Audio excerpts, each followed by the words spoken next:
Well, greetings and hello there, everybody. It's me, your beloved Star Wars dad, Nooch Too Good, and we know that in Galaxy of Heroes, characters like Jedi Knight Cal Kestis and Seer Junda and Terran Malicos, these characters, Darth Bane, they are transforming the endgame right now in Star Wars Galaxy of Heroes.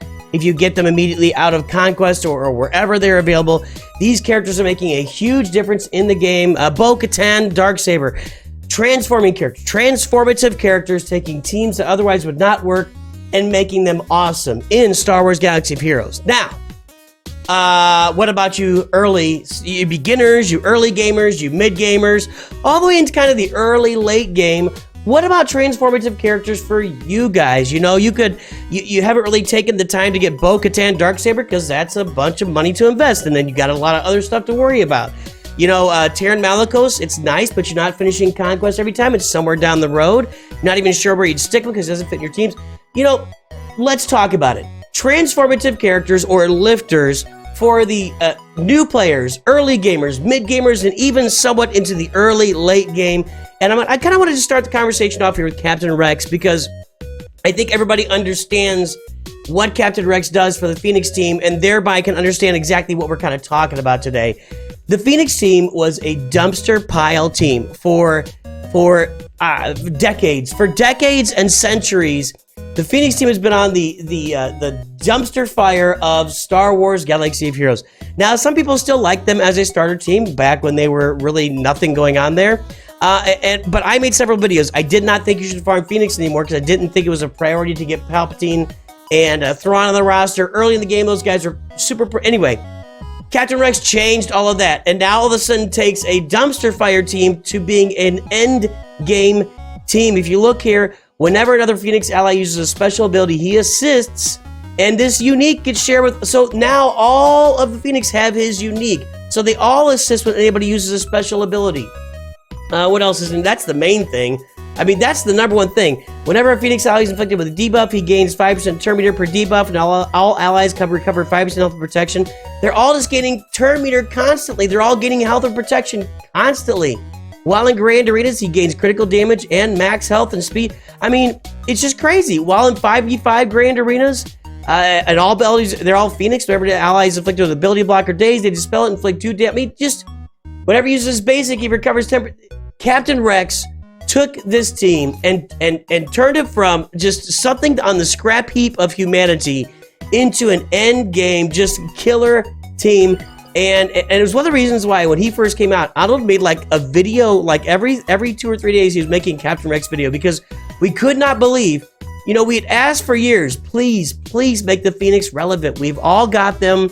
Nobody's upgrading them. Give us something. And Captain Rex was an absolute gold mine for the game. So if you are you are an early game player, new, early, mid game, you got to have Captain Rex on your Phoenix team. It's a useless team otherwise. And just generally speaking, Captain Rex and the Phoenix should be on your squad. Hey, Mon Mothma. You know, I know. It's the meme of the channel, Mon Mothma. My son relicked her when I wasn't watching live on stream. That's great.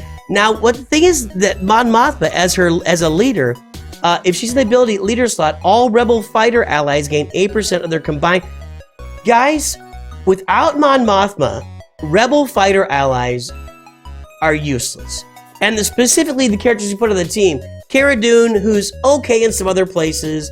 Pow is the primary guy on the team, doesn't fit anywhere else.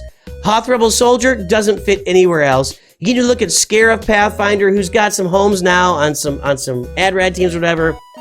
Kyle Katarn is okay in other spots, but just fits like butter here. Biggs and Wedge, a lot of you guys use. You have nowhere else to put them. They fit nowhere else. People put Lando on this team. A lot of Rebel fighter characters will fall on this team with Mon Mothma, and these characters are completely useless, generally speaking, without being on a Mon Mothma team, and that's why she is a great lifter. Even up in the early and mid game, if you're going for that, hey man, with all the bundles that came out, with all the rebels they gave us, with Rebel fighters included, with Biggs and Wedge, you get Mon Mothma, and she's gonna raise that team up. Now, the trade-off with Mon Mothma is a lot of the characters you're gonna need, like Pow with a Zeta, or I mentioned earlier, Hoth Rebel Soldier.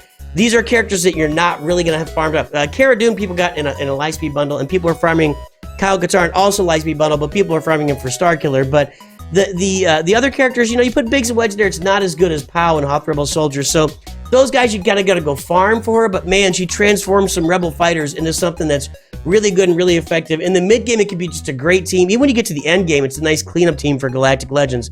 Hey, how about Wat Tambor? Wat Tambor is a guy who makes Sith Eternal usable. Without Wat Tambor, Sith Eternal is not a usable Galactic Legend, or he's much less utility anyway. And Wat Tambor will lift any team he's on. Any team he's on with these techs. At the start of the battle, Wat gains a bonus turn and access to the following tech in the form of abilities when he uses a tech. So he applies tech. So the Chewie the Chi Web recovers 5% health protection at the start of every character's turn. And so basically, every time somebody else takes a turn, they're recovering 5% health protection, 5% bonus protection if they're a separatist. The back I do call this the taunt tech right here. At the start of the turn, they recover 30% tech protection and dispel their own debuffs. Tanks taunt while they have protection. And the weapons bot, this used to be even better, by the way. They used to be like gaining a bunch of crit damage or stacking damage. I can't remember what it was. You threw this on Darth Vader and he just killed everything. So they nerfed this back in the Great Nerf of 2021. So, but gaining 15% turn meter. And you can't revive when you get it. Basically, this Bactoid shield generator, you put Wat in there with Sith Eternal Emperor, you put the Bactoid shield generator on him, and now he can kill lots of teams out there because he recovers protection and dispels all of his debuffs. This also makes SLKR a much better character in Star Wars Galaxy of Heroes, and really for almost any character, it will elevate them to a level they've not been at before. If you got Wat Tambor, this is why Darkside Geo territory battles are so important to be in a guild that's doing these as a new or mid-game player. You've got to be getting Wat shards and get him to 7 stars. Yeah, he's also part of the Jedi Master Kenobi farm, but you've got to get these Wat shards on your team. He is a transformative character at all stages, but especially in the early and mid-game. Hey, Qui-Gon Jinn with his Omicron. Qui-Gon Jinn's Omicron did the same thing for him. It brought him off the dust pile of Star Wars Galaxy of Heroes. Back at the beginning of the game, and you would often see Qui-Gon Jinn in Squad Arena teams, which is where we all used to get crystals. We used to gather our crystals from Squad Arena every day, and it was the first Squad Arena team that I really took a shot at. I would put my Qui-Gon Jinn lead out there, giving everybody a bunch of speed and some foresight, and put Grandmaster Yoda in there with all the foresight. You'd have other Galactic Republic in there. You'd have R2 in there. It was a very early meta in the Squad Arena. It was the very first one that I went through. I think it was about a year into the game. But now, with this addition, at the start of battle, if there are no Galactic Legends and all allies are Jedi, all other allies instead gain offense equal to 30 times their speed. So whatever their speed is, multiplied by 30, you gain that much offense. But it gets better. And they can't be defeated while he is active. When he dies, when Qui-Gon Jinn is defeated, all allies recover 100% health and protection, so right back where they started, and they gain 400% of Qui-Gon Jinn's offense for 2 turns. This, my boys and girls, ladies and gentlemen, turns Anakin Skywalker into a nuke. If you look at Anakin Skywalker's, I should have put this on here. If you look at Anakin Skywalker's second ability here, where is it? His unique. His unique grants him Righteous Fury. Whenever another ally falls below 50% health or is defeated, when Qui-Gon is defeated, Anakin takes a bonus turn and his next attack deals 100% more damage if all allies are Galactic Republic. This means you need a bunch of Jedi. You have to have a full team of Jedi for Qui-Gon and a full team of Galactic Republic for Anakin. So you need a full team of Galactic Republic Jedi. Often it's just Qui-Gon, Anakin, and maybe General Kenobi, maybe Ahsoka, maybe just another Galactic Republic Jedi. And then Anakin comes out and does 800% damage with his AoE. 800% damage. He's just a walking nuclear bomb. That's what happens when you get Qui-Gon's Omicron on Qui-Gon Jinn. And you can do this, by the way. You don't need him at relic levels for this to work. You can have him at gear 6, 7. You can have him at gears, well, I'd say 7 to get the protection, but 7, 8, 9. You can have him at low gear levels. I do it all the time. You should watch some of my Grand Arenas. I do it all the time on my Nooch 2 Lightspeed account. Qui-Gon Jinn at like gear 9 or 10. Nuke, Anakin, blow away teams all of the time. Zorii Bliss. A lot of you guys have bought those Resistance bundles out there. You've got Finn, you've got the heroes, and you even got Rose Tico. Rose Tico Omicron, a lot of people applied when it first came out back a couple years ago. Now it's looked at again, a dustbin Omicron, except Zorii Bliss comes in and completely, and I'm not going to read this whole thing here on her, but man, you know, they gain damage immunity the first time they where is it? When they fall below 100% health, is that what it is? First time each resistance or smuggler ally falls below 100% health, that ally gains 100% turn meter. If it was a non-tank, they gain protection up and stealth. If that ally was a tank, gain damage immunity and taunt for 1 turn. That's going to be Finn in the lead of this team. She takes this Finn lead team off again of the dustbin of Galaxy of Heroes. So if you have bought the Ray bundle along the way, is this there it is. While in Grand Arenas, if the ally in the leader slot is a non-unaligned force user and resistance, whenever Zorii is stealth at the start of return, all enemies without expose are inflicted with expose, which can't be evaded. You know, Zorii Bliss has transformed that Finn lead resistance team, and I don't know. I'm just saying, if you got the resistance, you got to go get Zorii Bliss on your roster because she will give you.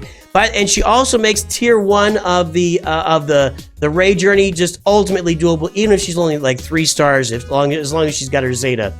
Savage Opress. Now I know that Savage Opress is great at doing solo battles. He can solo Commander Luke Skywalker. He can solo General Grievous.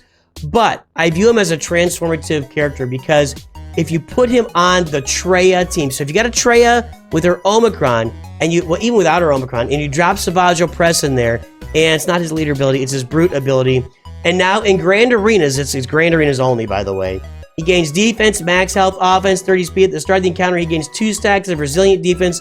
For those who are unaware, that is taunting. It's not called taunting because it goes, each hit removes one piece of it. Resilient defense is what makes him taunt on that team. He becomes the tank. He becomes a damage dealer.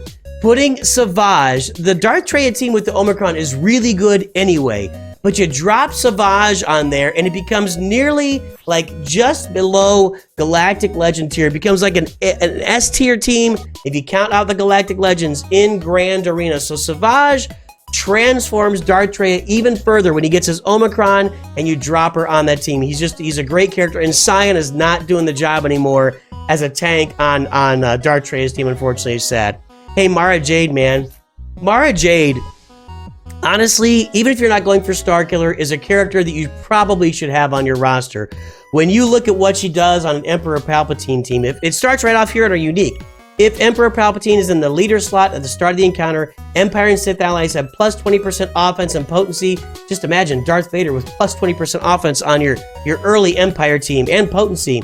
Everybody else gains useful pawn, which can't be copied or dispelled. She gains critical damage. Yeah, if Emperor Palpatine is in the leader slot, she also gains a stack of Loyal Hand.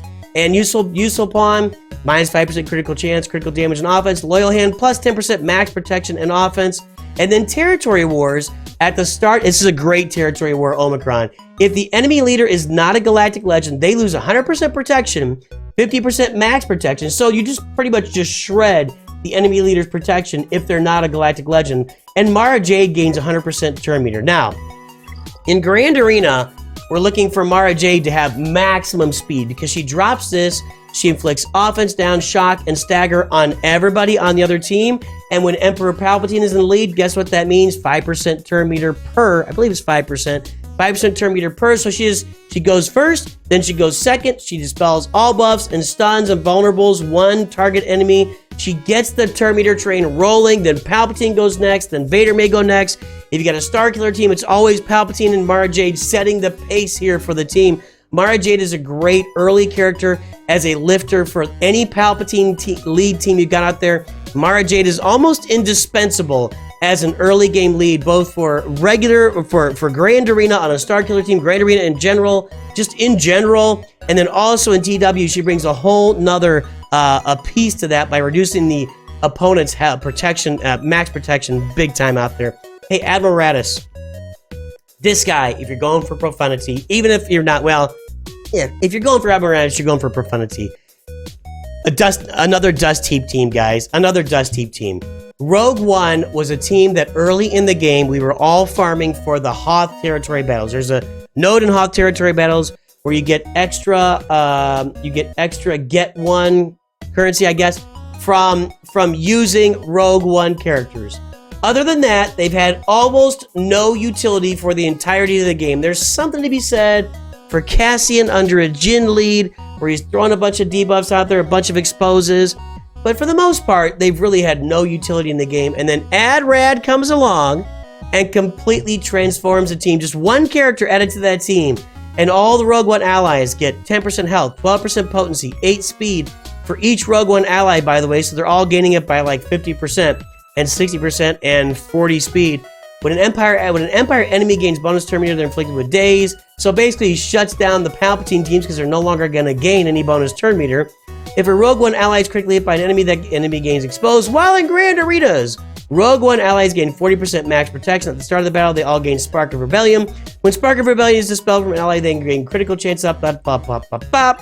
And then he's got his air support here. Dispels all the... And this is just a slaughter fest right here because of his unique, I guess, right? Isn't that what... Hope. Hope, limit 1 use per battle. Requires 100% upload progress to activate. Revive all allies, and all allies recover 100% health protection. Then deal true damage to all enemies and inflict healing immunity and protection disruption for 4 turns, which can't be dispelled, evaded, or resisted. Hope launches the transmission from the tower right through the shield that's been brought down, and right before you are blown to smithereens by the Death Star, Hope destroys the other team with no holds barred.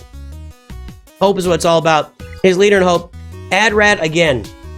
You're going to be farming the Rogue One team to get the Profundity and some different characters too. But this team was dust heaped for 7+ years for a lot or most players in Galaxy Heroes. Even people doing the Hoth territory battles weren't bothering to farm Rogue One because it's like a 10 extra, just a few extra get 1 currency. Wasn't really worth it to farm that team. Adrad makes it all worth it now on that Profundity farm to get that Rogue One team up and running. Dash Rendar. A lot of you guys maybe bought the Star Killer bundle, or you have Dash Rendar on the team, or you got a bunch of scoundrels. What do you do with them? You got Vandor Chewie. Vandor Chewie was really useful when he first came out because when somebody on your team has prepared, Vandor Chewie revives them if they die, okay? Or if they're defeated, sorry, whatever. So Vandor Chewie was there. Then, like, for years, 4 years, he was just kind of relegated to the... Early on, there were teams you'd find teams in territory wars, like you'd have you'd have a Kira lead with, it might not be a Kira lead, but you'd have some lead out there. You'd have Vandor Chewie, L3, and then like Zalbar and Mission. That was like it, and maybe you throw I can't remember the exact, throw Empus Nest out there, a bunch of scoundrels, and you could do some really nasty things in early TW. That faded quickly, maybe within 6 months, maybe to a year. And then you haven't really seen any use for scoundrels come along until Dash Rendar came along. Scoundrel allies gain prepared, and prepared allies gain additional bonuses, so prepared gives even more now. And while in Grand Arena, if you lose prepared, you gain prepared. What does that mean? Unless you kill Zalbar, and you're just not going to get through that team. They're going to keep reviving over and over and over. It gives scoundrel allies max health protection, max health potency, and offense. Whenever a prepared ally scores a critical hit, they all gain 2% turn meter. And then his AoE just does a ton of damage, hits 3 times. And basically, Dash Rendar transforms a dustbin scoundrel team into something very useful. You can even throw other scoundrels you aren't using as much on there. People put Vet Han and Chewie on there, and at least there's something to deal with there with Dash Rendar. But Vandor Chewie really is needed on that team to make it really, really go. And then finally, we're going to look at your pal and mine, Iden Versio. When Iden Versio was released, she took those Dustbin Imperial Troopers, Magma Trooper, Snow Trooper, Storm Trooper, Shore Trooper, Death Trooper. She took those Dustbin Imperial Troopers and turned them into something very, very special. And except for Wampa, if you take Wampa out of the equation, this team does great on defense. It can be a great offensive tool for you in Grand Arena. Just with, if you get her to Relic or you get them all to Gear 12, she's adding a bunch of health and protection. The Imperial Trooper allies have plus 35% critical chance, offense and speed. If no other ally, you can't use any other Imperial Trooper leader or droids. So you can't use Dark Trooper, you can't use Piet, you can't use Veers, you can't use Gideon. Any Imperial Trooper that's got the leader tag or is a droid, you can't use on this team. Whenever a non-droid Imperial Trooper ally attacks out of turn, they gain 2% offense, stacking until the end of the encounter, and they attack out of turn all the time. Critical damage up for 2 turns, have 100% critical counter chance, and while enemies are vulnerable, they have minus 25% speed. So you're trying to kill them. While in Grand Arenas at the start of the battle, if no other allies again, they all gain 35% max health and protection, and whenever an enemy attacks out of turn, they recover 20% health and protection, and gain 10% turn meter. My goodness, they're hard to kill. And again, no leaders, no non-droids. Everybody gains, Iden gains 100% turn meter at the beginning, when she goes out and stuns somebody on the other team immediately with him. Whenever she defeated, she revives 100% health and protection. If there's another active Imperial Trooper ally, while she has protection up, she has 30% potency. While she's active, Imperial Troopers have another 30% offense tacked on. She's going to be recovering health and protection. Is it not here? She calls everybody in to assist. So again, they're all attacking on a turn, like we mentioned a minute ago. And here, she's going to dispel all debuffs and Imperial Trooper allies. She's going to gain protection up. They're all going to gain protection up. They're going to recover protection. She just makes this into a nasty, nasty team. And it's really difficult to deal with this Iden Versio team. Then we talk about her ship. Her ship transforms the Chimera. The TIE Defender makes the Chimera into something really, really special. Then the Scythe turns the TIE Defender into something even more special. But TIE Defenders, I remember them. What game was I playing at the time? I think it wasn't Empire at War. It was Rebellion. I played Star Wars Rebellion back in. Anybody? Hey, if you got this point of the video and you played Star Wars Rebellion, just type Rebellion in chat. I'll pin the first one. You guys can all start liking it. If you played Star Wars Rebellion on your PC back in 1997 or whatever it was, let me know, because that was the first place I was exposed to TIE Defenders. I think maybe they were in the original Heir to the Empire trilogy, but TIE Defenders in that game were great. They're great in this game. It did not exist before Iden Versio came out here, and it came out with the ship, and this elevated the Chimera fleet to something even more special, much better than it was. So Iden Versio is our final transformative lifter characters for you guys in the early to mid game, and that's going to wrap us up. These 10 characters, if you have the characters to go along with them, characters that you're not using right now, they can transform those characters into something ridiculously special and awesome.